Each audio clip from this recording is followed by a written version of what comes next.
Hello students, this is Ravibhushan Bharti. Welcome back to my class of chemistry. Students, हम लोग class 10th का chemistry का पहला चैप्टर पढ़ रहे हैं जिसका नाम है केमिकल रिएक्शंस एंड इक्वेशंस। इस वीडियो के पार्ट 1 में हमने देखा था केमिकल रिएक्शंस किसे कहते हैं, केमिकल इक्वेशन क्या होता है, ठीक है। और उसमें हम लोगों ने देखा था इक्वेशन को बैलेंस कैसे करते हैं, एस्केलेटल इक्वेशन यानी कि अनबैलेंस इक्वेशन को हम लोग बैलेंस कैसे करते हैं। आप कोशिश कीजिएगा कि ज़्यादा से ज़्यादा प्रैक्टिस कीजिए इक्वेशन को बैलेंस करने का, ठीक है। तो आप लोग सीख जाएंगे कैसे बैलेंस करते हैं।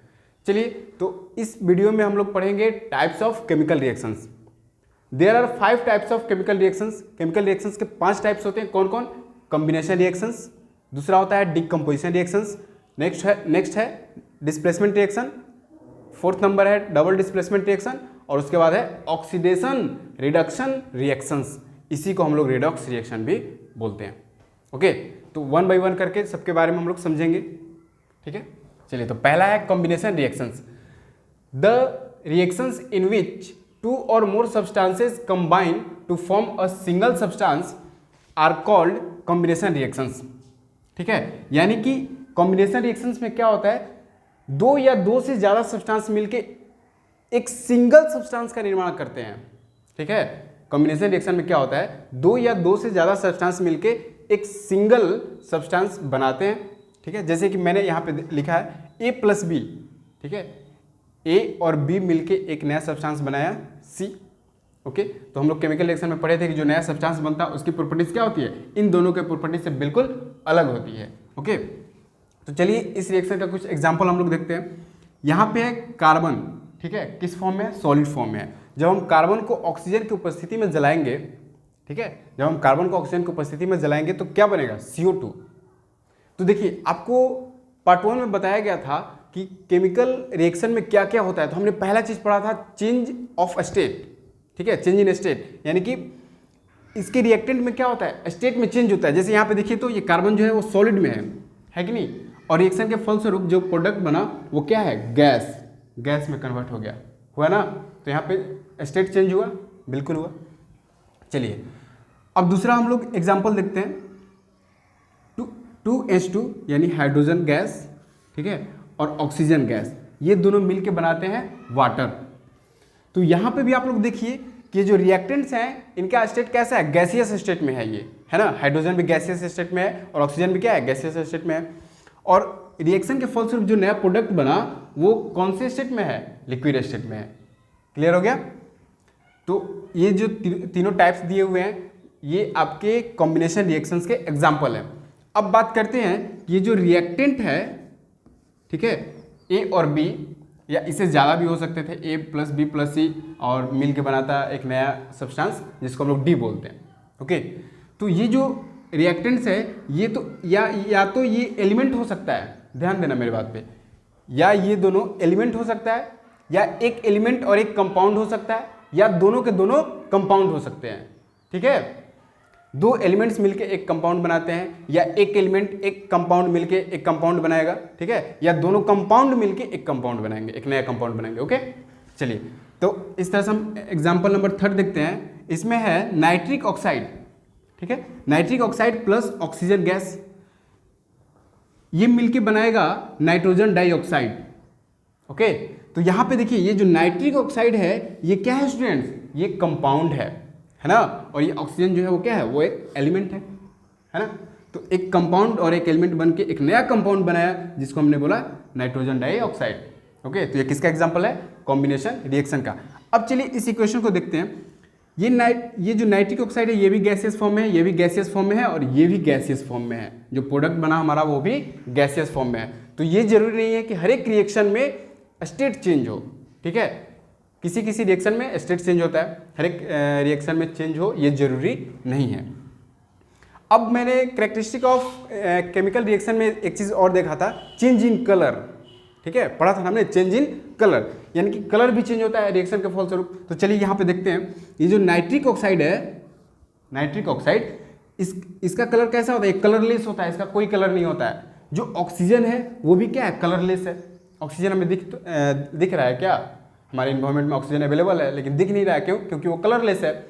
ये दोनों कंबाइन होकर एक नया प्रोडक्ट बनाया, क्या, नाइट्रोजन डाइऑक्साइड, जिसका कलर कैसा है, ब्राउन, ओके, तो यहाँ पे कलर भी चेंज हुआ ना। ऐसे ही हम लोग 1 बाय 1 करके देख लेंगे, formation of precipitate, evolution of gas, ठीक है। तो सारा हम लोग कैरेक्टरिस्टिक केमिकल रिएक्शन का देखेंगे। अब एक चीज़ और बात करते हैं यहाँ पे कि जो कॉम्बिनेशन रिएक्शन है, ओके, जो कॉम्बिनेशन रिएक्शन है इसके नाम से ही क्लियर हो रहा है, ठीक है, कॉम्बिनेशन, ठीक है, कंबाइन हो रहा है, दो या दो से ज़्यादा चीज़ क्या हो रहा है, कंबाइन होकर एक नया चीज़ बना दे रहा है। Is that clear? Combination reaction clear हो गया होगा। चलिए अब हम लोग देखते हैं जो हमारा सेकेंड टॉपिक है, जो सेकेंड टाइप्स है वो डिकम्पोजिशन रिएक्शन। चलिए इसको इरेज कर लेते हैं। चलिए मैंने केमिकल रिएक्शंस का जो सेकेंड टाइप है डिकम्पोजिशन रिएक्शन उसको मैंने लिख लिया है। The reactions in which a compound breaks up into 2 और more substances are called decomposition reaction. And decomposition reaction क्या है? तो डिकम्पोजिशन रिएक्शन में कोई कंपाउंड टूट के ब्रेक होके एक या एक से अधिक सिंपल सब्सटेंस में टूट जाता है, ठीक है, ध्यान से फिर समझिएगा। डिकम्पोजिशन रिएक्शन में क्या होता है, कोई एक कंपाउंड ब्रेक होके एक, दो या दो से ज़्यादा सब्सटेंस में क्या होता है, टूट जाता है, ठीक है, बट जाता है। जैसे यहाँ पे मैंने एक एग्जांपल लिखा है HgO, ठीक है, मर्क्यूरी ऑक्साइड, ओके। जब हम इसको हीट देंगे तो ये क्या होगा, यहाँ से ऑक्सीजन गैस बन के निकल जाएगा, ठीक है, ये ऑक्सीजन जो है गैस बन के यहाँ से क्या होगा, निकल जाएगा, रिलीज हो जाएगा, और वहाँ पे बच क्या जाएगा, मरकरी, ठीक है। तो यानी कि यहाँ पे क्या था, एक कंपाउंड था मर्क्यूरी ऑक्साइड, है ना। जब मैंने इसको हीट दिया तो ये दो सिंपल सब्सटेंस में ब्रेक हो गया, एक मरकरी और दूसरा ऑक्सीजन। Is it clear? और ये जो मैंने एरो का साइन दिया है इस चीज़ को आप लोग जान जाइए, जब भी गैस इवॉल्व होता है, जब भी गैस रिलीज होता है तो हम लोग एरो से दिखाते हैं, ठीक है। जिस केमिकल रिएक्शन में गैस इवॉल्व होता है उसको हम लोग क्या करते हैं, एरो से इस तरह से दिखाते हैं। और जिस केमिकल रिएक्शन में प्रेसिपिटेट बनता है उसका भी हम लोग देख लेंगे एग्जाम्पल, उसको भी हम लोग समझ लेंगे। जिस इक्वेशन में प्रेसिपिटेट का फॉर्मेशन होता है उसमें हम लोग क्या करते हैं, ऐसे डाउन एरो से दिखाते हैं, ओके। तो चलिए अब नेक्स्ट एग्जाम्पल देखते हैं। यहाँ पे है जिंक कार्बोनेट,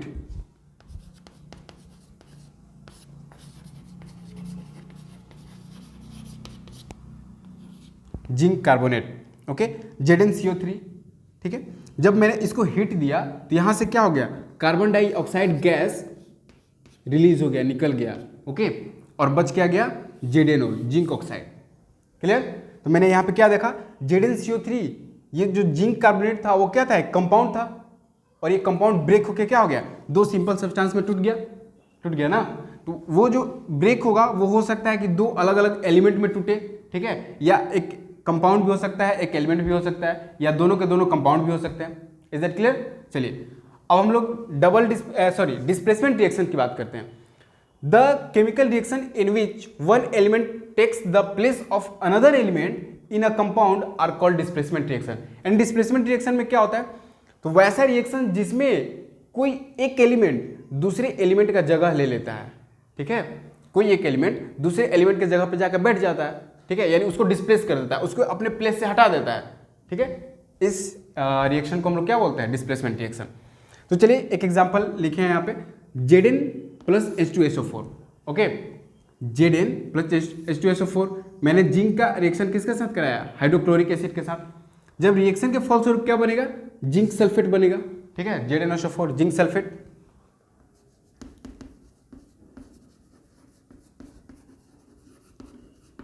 और हाइड्रोजन गैस यहां से क्या होगा, रिलीज होगा। तो यहां देखिए तो Zn H2SO4 के साथ रिएक्शन किया तो उसने क्या किया, हाइड्रोजन को डिस्प्लेस कर दिया, है कि नहीं, हाइड्रोजन को उसके जगह से हटा दिया और खुद उसके जगह पे जाके बैठ गया। ये बात समझ में आ रही है? आप कोई भी अगर इक्वेशन देखिएगा तो देखते ही बता दीजिएगा कि वो डिस्प्लेसमेंट है कि नहीं है, ठीक है, वो किस टाइप का रिएक्शन है। तो हम कैसे देखते पता कर लेंगे, तो जो ये जिंक है वो जिंक H2 के जगह पे यानी हाइड्रोजन की जगह पे जाकर बैठ गया और हाइड्रोजन को क्या किया, वहां से डिस्प्लेस कर दिया, ठीक है। तो ये किसका टाइप है, डिस्प्लेसमेंट रिएक्शन का। जो हमारा सेकेंड है इक्वेशन वो है लेड, पीबी को मैंने रिएक्शन कराया कॉपर सल्फेट के साथ, कॉपर सल्फेट के विलयन में मैंने लेड को डाला, तो क्या होगा, वहां से कॉपर अलग हो जाएगा, ठीक है, कॉपर क्या होगा, अलग हो जाएगा प्रेसिपिटेट के रूप में। देखिए मैंने वहां पे क्या किया, डाउन एरो बना दिया, वो क्या है, प्रेसिपिटेट, वो सॉलिड फॉर्म में वहां पे इस सॉल्यूशन में ये जो है कॉपर सल्फेट ये एक्वस सॉल्यूशन है, ठीक है, मैंने यहाँ पे एक्यू लिखा है, एक्यू का मतलब एक्वस, ठीक है। तो इस एक्वस सॉल्यूशन से वो क्या हो गया, कॉपर सॉलिड फॉर्म में अलग हो गया। तो मैंने बताया था कि जब भी एक्वस सॉल्यूशन में कोई सॉलिड फॉर्मेशन होता है, ठीक है, किसी सॉलिड मटेरियल का निर्माण होता है, तो उसको हम लोग क्या बोलते हैं, प्रेसिपिटेट। तो ये जो कॉपर है क्या है यहाँ पे, प्रेसिपिटेट। और ये क्या, इसको मैंने डाउन एरो से दिखाया, क्लियर। जो गैस इवॉल्व होता है उसको हम लोग ऐसे करके दिखाते हैं, अप एरो से, और जो प्रेसिपिटेट बनता है उसको हम लोग क्या करते हैं, डाउन एरो से दिखाते हैं, ओके। तो यहाँ पे जो पीबी है, लेड, उसने क्या किया, कॉपर को, सॉरी मैंने गलत लिख दिया है, मैंने इक्वेशन ही गलत लिख दिया, एक मिनट, सॉरी, यहाँ पे mg होना चाहिए था, मैंने pb लिख दिया था, ठीक है, ठीक है।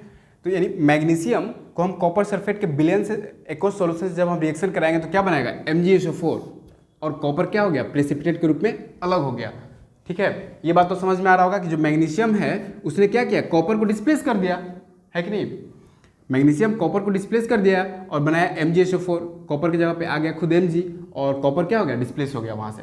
चलिए अब यहाँ पे क्वेश्चन ये उठता है कि आखिर ये डिस्प्लेस करता क्यों है, ठीक है, क्यों जो Mg है वो कॉपर का जगह ले लिया और कॉपर अलग हो गया।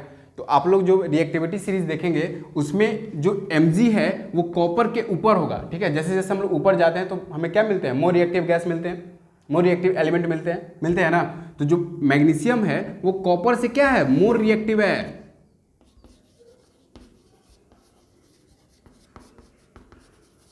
Is it clear. मैग्नीशियम जो है कॉपर से क्या है, मोर रिएक्टिव है। तो इसने क्या किया, कॉपर को डिस्प्लेस कर दिया और उसका जगह ले लिया, ठीक है। उसी तरह से यहाँ पे जिंक जो है वो हाइड्रोजन से ज़्यादा रिएक्टिव है। तो आप लोग रिएक्टिविटी सीरीज में देखे होंगे, हम लोग हाइड्रोजन को रेफरेंस लेके रिएक्टिविटी सीरीज बनाते हैं। जैसे जैसे हम हाइड्रोजन के नीचे आएंगे हमें क्या होगा, लेस रिएक्टिव एलिमेंट्स मिलेंगे, और हाइड्रोजन के ऊपर जाएंगे तो क्या होगा, मोर रिएक्टिव एलिमेंट्स मिलेंगे, ठीक है। तो ये जो जिंक है वो क्या होता है, वो हाइड्रोजन से मोर रिएक्टिव है, ओके। इसलिए इसने क्या किया, हाइड्रोजन को डिस्प्लेस कर दिया। तो आपको combination reaction, decomposition reaction, sorry combination, decomposition और डिस्प्लेसमेंट, तीनों रिएक्शन क्लियर हो गया होगा। अब जो हमारा नेक्स्ट टॉपिक होगा अगले वीडियो में वो होगा double displacement reaction, redox reaction, ठीक है। और मैंने कैरेक्टरिस्टिक ऑफ केमिकल रिएक्शन में बताया था कि केमिकल रिएक्शन में क्या होता है, टेम्परेचर चेंज होता है ना, टेम्परेचर चेंज होता है। तो उसके बेसिस पे हम लोग केमिकल रिएक्शंस को दो पार्ट में बांटते हैं, ठीक है, एक एंडोथर्मिक और दूसरा होता है एक्सोथर्मिक। तो उसको भी हम लोग नेक्स्ट वीडियो में क्या करेंगे, समझेंगे।